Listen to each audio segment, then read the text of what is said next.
Así es, en Notimundo Estelar están los protagonistas de la noticia. Uno de ellos, de estos 40 años de democracia, de retorno a la democracia en nuestro país, es el doctor Blasco Peña Padilla. Fue vicepresidente de la República con el ingeniero León Febres Cordero, allá por los años 1984-1988. Ese fue el periodo presidencial. Doctor Peña, bienvenido a Notimundo, muy buenas tardes. Mil gracias por esta gentil invitación y pues enteramente a sus órdenes. Muchas gracias, doctor. Queremos apelar a sus largos años de historia política del país. Usted ha sido uno de los protagonistas en su condición de vicepresidente de la República. Queremos saber así de manera general, ¿cuál es su criterio 40 años después de haberse restaurado la democracia en nuestro país? ¿Cómo estamos en el Ecuador? Bueno, yo creo que estamos como nos corresponde a un país con limitaciones tan grandes desde el punto de vista económico, desde el punto de vista cultural e inclusive a las tendencias o las presiones del ancestro. Somos un país que evolucionó lentamente desde el inicio de su constitución como república y que tuvo altibajos verdaderamente notables. Un país que, no obstante todas esas limitaciones, tuvo paréntesis importantes. Por ejemplo, el periodo del presidente Galo Plaza Lasso, cuando apenas la mayoría de los países latinoamericanos estaba despertando de las dictaduras oprobiosas del militarismo de los siglos anteriores. Digo, el Ecuador fue un país con una democracia consolidada, con una democracia auténtica, en la que no creyeron, en la que los únicos que no creyeron fueron ciertos dirigentes políticos que la echaron a perder prontamente y que determinaron el esfuerzo que se ha tenido que hacer después para recuperar el tiempo perdido. Ahora, una vez retornado el Ecuador a la democracia en el año 78, 79, por fortuna no hemos vuelto a una dictadura, al menos militar. Hay muchos que consideran que hubo una dictadura reciente disfrazada de democracia. Pero ¿cuál es su criterio? Bueno, yo creo que hemos hecho un retorno bastante auspicioso, bastante positivo y además un retorno del que no podemos prescindir, al que no podemos renunciar. No cabe siquiera imaginarse en que volvamos al despelote institucional en el que estuvimos y pues naturalmente, sobre todo, no podemos por las limitaciones muy serias que tenemos como país, como sociedad. Digo yo en este sentido de que los jóvenes que estamos impulsando a la vida a este momento necesitan un apoyo, un respaldo, un soporte todavía considerable para naturalmente alcanzar el destino que ellos pretenden. ¿Qué ha marcado a su criterio estos 40 años de regreso a la democracia en el Ecuador? Yo creo que el afán de perseverar en lo fundamental que es el ejercicio de la democracia auténtica, la recuperación de los valores primordiales de ella y no solamente la figura del líder o la figura con la que muchas veces olvidamos la realidad y fingimos creer en un presente que no existía debidamente. El Ecuador abandonó la dictadura, la hegemonía militar, pero aparentemente pasó a una figura caudillista. ¿Usted cree que ha sido superada en el Ecuador? ¿Estamos en vías a superar el caudillismo en el Ecuador después de que volvimos a la democracia? Es muy difícil que lo logremos. Tenemos una tendencia, diría yo, histórica, una tendencia idiosincrásica al sometimiento dictatorial. Muchas veces nos decimos, imposible que estemos discrepando con disparates, engañándonos con pequeñas cosas. Aquí lo que se necesita es una voluntad firme, una voluntad categórica que imponga las condiciones, que imponga los ambientes apropiados para la vida. Esta ha sido la cantaleta que yo he escuchado y en la que muchas veces he creído. Yo lo confieso. Digo, y probablemente va a ser muy difícil que podamos salir de eso, porque lo otro demanda una conciencia de la realidad, un espíritu de sacrificio, un amortiguamiento de las ambiciones que es muy difícil que se logre así muy fácilmente. ¿Cuáles son, a su criterio, los momentos históricos que ha vivido el Ecuador en pos de un avance hacia la democracia? Yo creo que básicamente fue el lograr la consolidación de la misma inmediatamente después de la dictadura militar. El haber logrado ese propósito fue un avance muy significativo, un esfuerzo muy grande, pero al mismo tiempo fructífero, que probablemente debíamos haber aprovechado de mejor manera.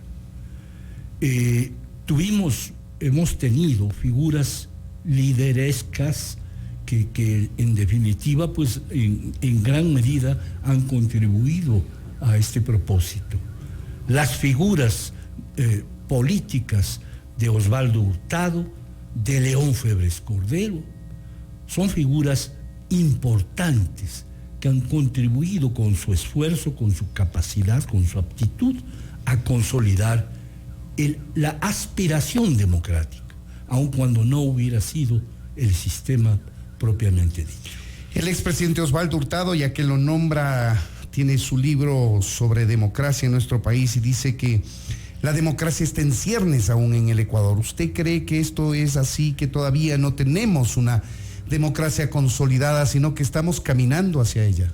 Así es, estamos caminando hacia ella, pero yo diría que no hay cómo pedir un paso muy apresurado, porque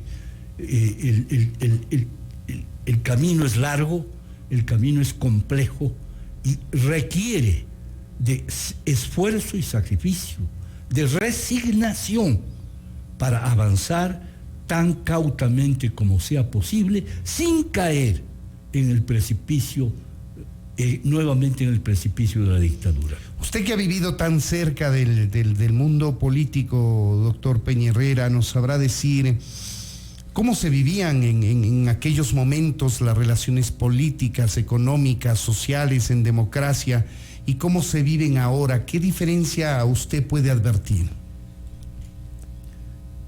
Realmente no advierto mayor diferencia, pero en todo caso, el confiar en la aptitud, en la honorabilidad y en la pulcritud de un mandatario es algo importantísimo.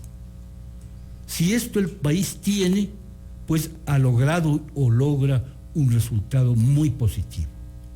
Esa sensación la sentimos en el remoto recuerdo de la democracia con Galo Plaza Lasso.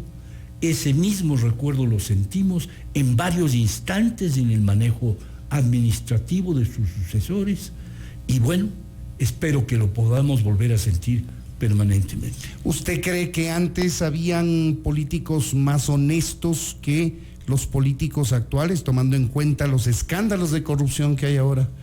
sin duda alguna. Desgraciadamente tengo que decirlo así, sin duda alguna. Yo no recuerdo una época en la cual se hubiera tenido tanta desconfianza en la gestión administrativa de los funcionarios públicos como la que se tiene ahora. Esto no es recordable, esto no es admisible, por supuesto.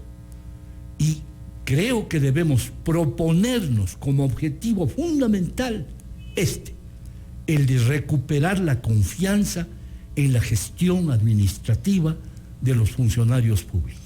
El tema de la corrupción en la administración pública es un tema arraigado en el Ecuador, ¿o cree usted que es un tema más bien regional y que se ha podido evidenciar en varios países, al menos de América Latina? Desgraciadamente así es. Desgraciadamente así es, y en países cuya trayectoria histórica, cuya contextura, inclusive desde el punto de vista sociológico, ha sido mucho más óptima que la ecuatoriana, y sin embargo ellos han caído en ese mismo perverso deterioro de la administración pública y de la democracia. Sin embargo, hay países que nos sirven de ejemplo, que nos sirven de estímulo, que nos sirven de modelo y que deben seguir sirviéndonos en ese sentido. ¿Usted cree que se han perdido principios, valores en el quehacer de la cosa pública, en el ejercicio de la política, doctor? ¿Cómo no? Hay un gran deterioro en general, en términos generales. Pero sobre todo, lo que se ha perdido es el temor al qué dirán. Ese temor al qué dirán funcionó muy bien en la política, porque se desempeñaba la función pública en vista o con vista a un espejo, mirándose en un espejo, y se sabía si es que se estaba actuando correcta o incorrectamente. Y se temía, yo hablo a título personal, temía que cualquier incorrección o alguna acción indebida de mi parte fuera imputada a mi imagen, a mi persona, a mi partido, a mi familia, a lo mío. Y eso en gran medida me sirvió de soporte para mantener una imagen apropiada y una realidad vital, coherente con las necesidades administrativas que afrontaba. Por la experiencia que tiene usted, doctor Peña Herrera, ¿qué recomendaría usted a los jóvenes ecuatorianos que quieren hacer política y que quizá no se animan por no verse involucrados en temas de corrupción que lastimosamente se evidencian al finalizar cada uno de los gobiernos?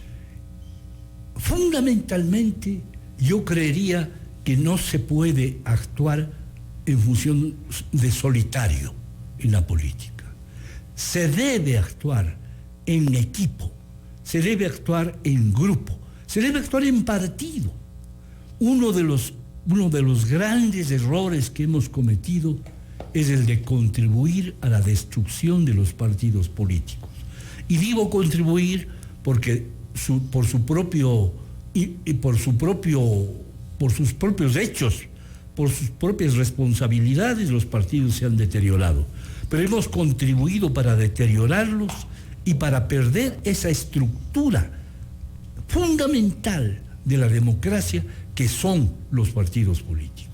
Ahora no tenemos en la práctica partidos políticos fuertes, el sistema de partidos políticos está debilitado en nuestro país. Así es, deteriorado, desacreditado, y eso es sumamente perjudicial para los intereses nacionales, porque los intereses nacionales requieren del funcionamiento de un gobierno eficiente, del funcionamiento de un gobierno correcto, de un gobierno aceptable.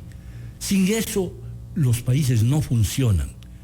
Y los países que requieren de un funcionamiento incesantemente eficiente, como es el caso del Ecuador, más aún todavía. Requerimos de gobiernos eficientes constantemente, activos. Requerimos de una participación eficiente de la sociedad, de una integración adecuada entre los políticos y los empresarios, entre los trabajadores y los propietarios, entre los jóvenes y los viejos. No podemos aislarnos y mirar solamente en un sentido unitario la posibilidad de eficiencia o la posibilidad de eficacia administrativa. Doctor Peña-Herrera, cuando usted hacía política, ¿era muy marcado el tema ideológico, o era de izquierda o era de derecha en el Ecuador?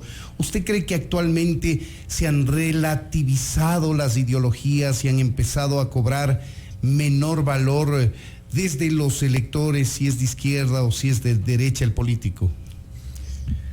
En la primera época, yo viví aquella en la que la discrepancia básica era entre liberalismo y conservadorismo.